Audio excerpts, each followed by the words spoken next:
with Sony pushing for $70. This is just because the news was short. I needed to come up with a couple of just kind of fun little things for us to talk about together here. With Sony pushing for $70 US as the standard asking price for a new game, up from $60 US in the previous couple of generations. So 70. So that's $80 Canadian at this point. You're paying $79.99 plus tax, $90 Canadian for a game. Are you comfortable with that? And then I just have his other notes here. With free-to-play games and reduced cost games with microtransactions, they were originally made, the company has admitted this, they were made to extract $100 per player instead of $60 per player on the one-time purchase. So they already have that in existence. So why them coming out and saying, their excuse right now is the cost of creating a game has gone up, so we have to raise the cost of the games to offset that. And there is a lot of evidence to show that that's totally not the case at all. But regardless, what are your thoughts about games, especially as we've been seeing them come out right now, coming out at that kind of a price? Do you think that is going to be something that sticks in the long term? And are you even yourself comfortable as somebody who buys a game once in a while, okay with a $70, or in this case $80 for us, entry fee? I mean, I thought we were already there.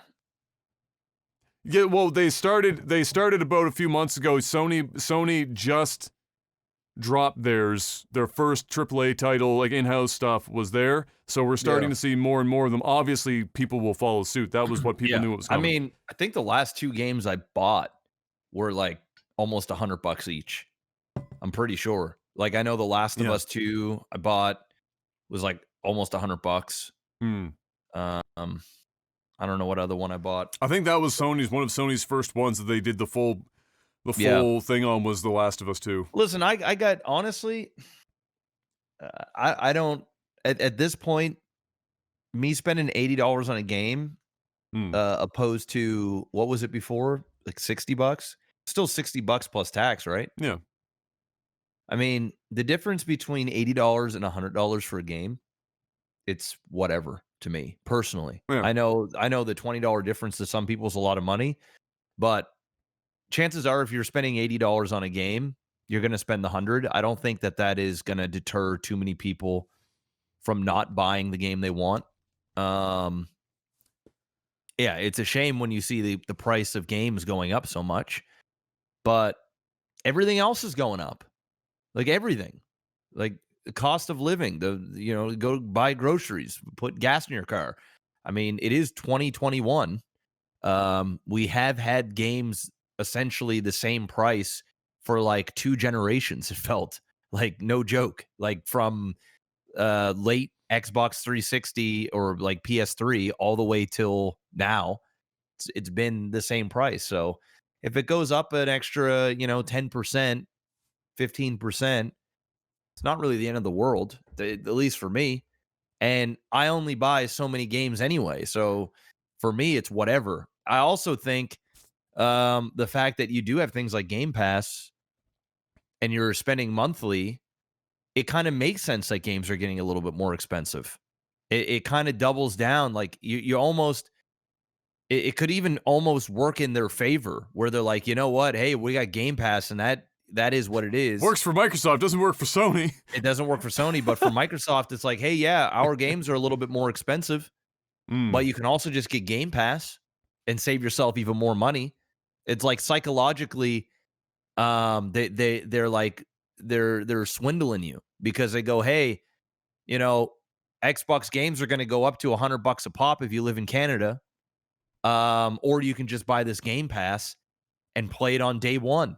And your profit, you're saving even more money as a consumer, right? So, yeah, this is to be expected. I'm surprised it didn't happen sooner. I don't necessarily have a big issue with the price going up so much as their reasoning for why it's going up. I just want them to be fucking honest. Look, they're not going to be honest though. Man. Yeah, but like, shit, dude, come on, man. But they're raising the price because they will set the price to what the market will bear, and whatever the market will bear, they will charge for a game. Just like any other commodity, whatever the market will bear, they will fucking charge that amount of money. It's just when you know, with the advent of free to play and whatnot has certainly molded how I know I look at games now. And I think more than anything, personally, in the indie game market has molded how I look at games now. So Yeah. for me, when I sit down and look at a game, I say, what am I getting out of this experience? You know, for me, everyone has to ask themselves what they want out of the game, right? And some people have like a certain like dollar amount per hour that they're willing to shill out for anything, whether it's a movie or you know, how many hours they're watching Netflix or whatever the fuck, right? Yeah. When it comes to a game, for me, the amount of entertainment hours and value per dollar for a lot of games, I would say the majority of games, is dog shit. Yeah. You're looking at AAA games that are mostly around 10 hours, 10 hours. 6 to 10 hours. 12 is like Yeah, you don't see that getting too rare. often. And if Yeah. you're going past that, you're in a very select genre specific kind of a scenario, right? Yeah. And those games are charging the same amount of money as a game that is, let's say, 60 hours long, 80 hours long, with the same fidelity of visual and audio experience, perhaps in some cases even lesser. Yeah, than, but you than know, that. longer games doesn't necessarily mean better value. It doesn't. Right? It doesn't. So If it doesn't entertain you the whole time. But if it's entertaining for you the whole time, it's like the same as a movie being 4 hours long when it really only needed to be 2 hours long, and you fell asleep after the first 2 hours, you really only paid for the first 2 hours of that movie. Yeah, I mean, for me, I look at it a little bit differently. Like, I don't give I really like when I buy a game, I'm not thinking, oh man, I got $100 here, and if I divide my $100 into 8 hours, I'm getting so much. I'm spending so much per hour for entertainment. I don't look at it like that.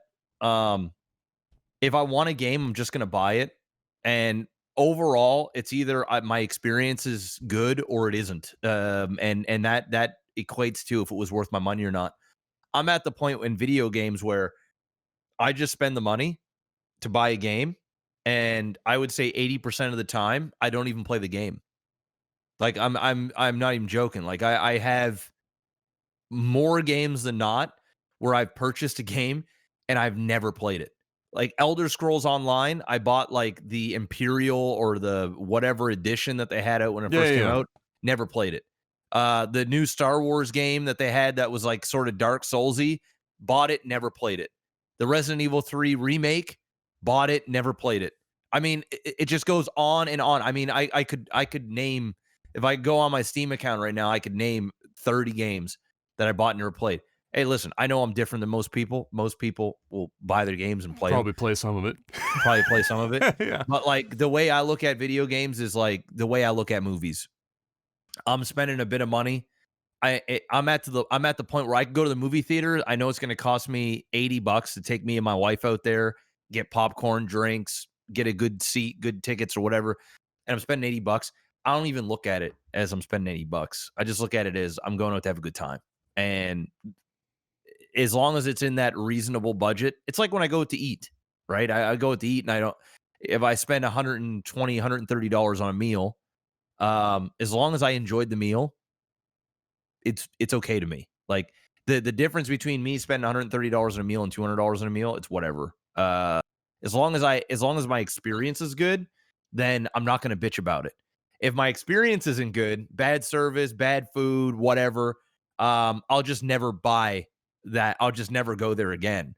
It's the same thing with a company that I buy for video games. If I play a game like Fallout 76 and the game is hot garbage and I spent $100 on it, you better be damn right I'm not buying any more Fallout games. And I'm going to take a doubly closer look at Bethesda in general to see what they're doing in the future. If it was a good experience, whether the Fallout 76 was 8 hours or 80 hours, it's irrelevant to me. As long as I had a good time and the $100 I spent,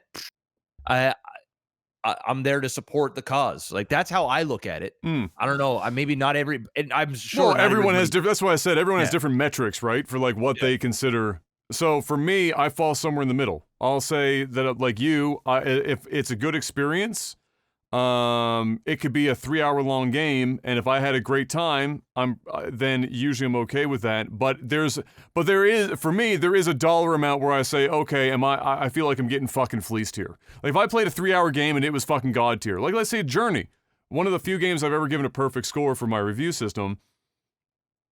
Journey, I think, is one of the best games ever made. It's only about a fucking hour and a half to beat on a good day. It's like $20 game. If Journey cost you $80 fucking dollars, I don't care if that thing sucked your dick at the end of the time you finish the game. You're going to look back at that, and that's going to change your experience with the game or how you looked at it. You're like, yeah, this was a dope game, but it was an hour and a half, and I just spent $80 on it, right? So for me, there's like a bit of a there's an intersection for me when I look at games. So that's why I said indie games kind of changed my view on it. So like when I play Hades, or actually two good examples. So two indie games, Hades and then the Retro Mania wrestling games, both indie games. Both the same price. Actually, both of them like $34.99 on Steam. And you go in and you play those two games, and it is clear as fucking day which of these two games is worth $34.99, and which of these two games is not in a fucking million years worth $34 to pretty much anyone, really. Like and I think in the AAA segment, more games fall on the side of there's not a chance in fucking hell this is worth $80 than games that it's actually worth $80. That's because they just slap. A lot of the time is they just slap AAA on a game that is a bona fide indie game. It's like you're looking at a developer that has a big team but got the sub team, they got the B or C team working on this thing, and they go, well, hey, it came from this developer, so we're just gonna slap AAA title on it, and it's really not that. Indie games, I got to work harder for your stuff. It's that good old analogy of like, hey, a really good looking lady or a really good looking guy doesn't have to work as hard to attract a mate. You know what I mean? Like you kind of show up and people kind of gravitate towards you. If you're on the not so attractive side, or you don't have that aura around you or that thing, you got to work harder. You got to show everybody like, hey, I'm a good person, get to know me, but a lot of people are just like, whatever. It's the same thing, I think, in video games where, they're just too quick to slap something out and put a big price tag on it because they got the backing of a name or a track record, and then they abuse that track record, which we've seen now from CD Projekt Red. We've seen it from what was the other one that did it there recently? There was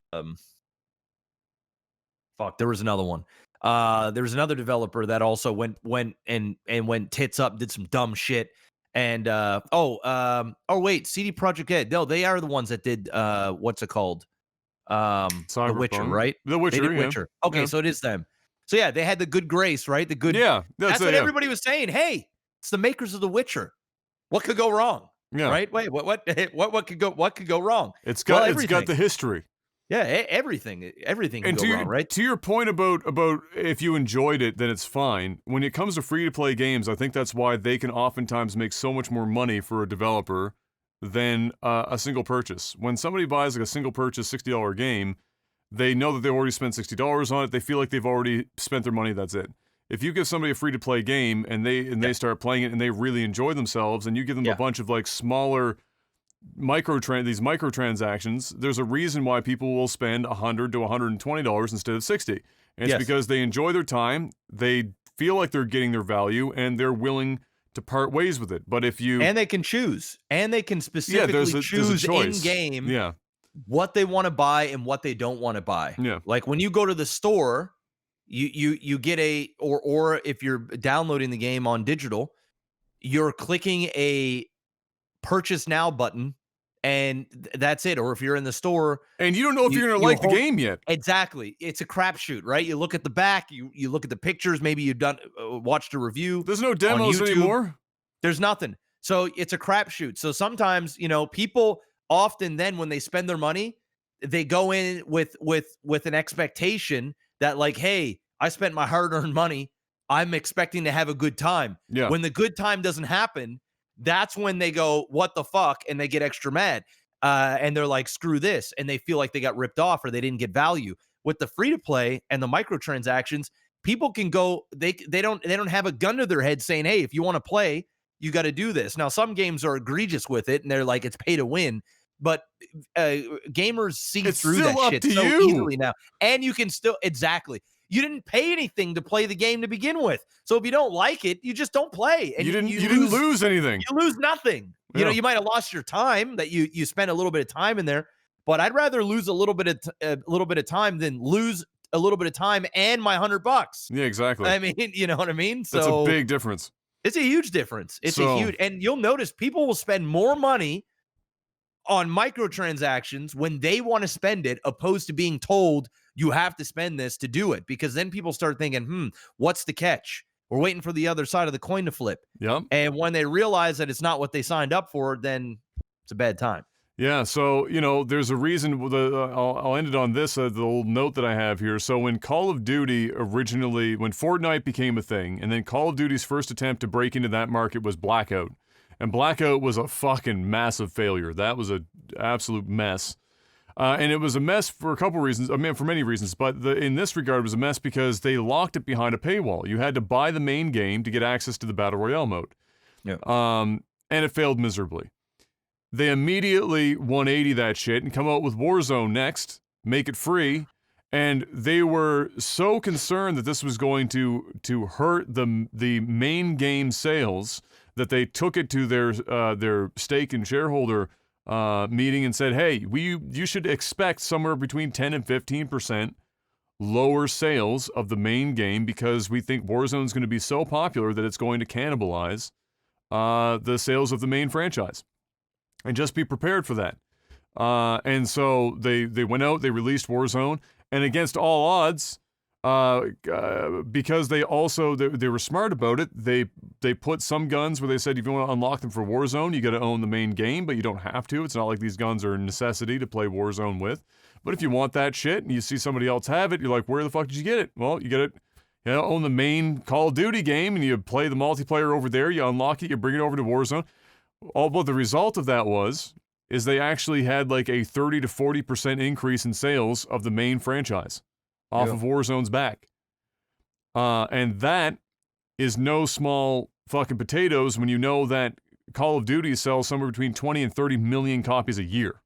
Yeah. So now they're in the 35 to 40, in some instances, copies because of a free-to-play, completely open, spend what you want to spend situation. Crazier still is Call of Duty Mobile made $10 billion in 2020. $10 billion. You know what the entire mobile market made? 70. $1 in $7 in the entire mobile market went to Call of Duty Mobile. They're printing money over there. Printing it. They're printing it faster than the actual economy right now, than the government's just pumping money through. They're trying to keep up with the Call of Duty printing over there. They can't keep up. So, like, if you needed any other indication that free-to-play games and the mobile market are going to be dictating most of what you see moving forward in gaming, look no further. And when you factor in stuff like Sony trying to push the point of boxed games going for $70 a pop starting, that's only going to expedite that process. Yeah. And when they start telling people, oh, it's because games cost more money to make, and then you look at literally every factor of making a video game today and how it's cheaper than it was 20 years ago, you're not going to win any fucking votes on that one either. And so you're just going to drive people to Game Pass. I really don't know what Sony's going to fucking do here. Like, they're digging their own grave. They're in the lead right now, and they've got some time, but they're fucking digging deep. I don't know what they've got in the fucking vault that they're gonna pull out for this shit, but they're not heavily involved in the mobile market, really. They just bought an esports brand because they're literally insane. And they have no answer to Game Pass, which they're driving people to by charging $7 billion for a fucking copy of their games and not having a counter service of their own. And they're selling their fucking their exclusives like MLB The Show to the Game Pass. So it's like, what the fuck is Sony doing right now? If anyone at Sony is saying this is fine, is it really? Like, is it fine? Are you sure it's okay? Because I don't think it is. But we'll have to wait and see. Maybe we'll see what they do for E3. Well, not E3. Alongside E3, because they're not even taking part of E3. Sony's just their own island. They're just doing their own thing.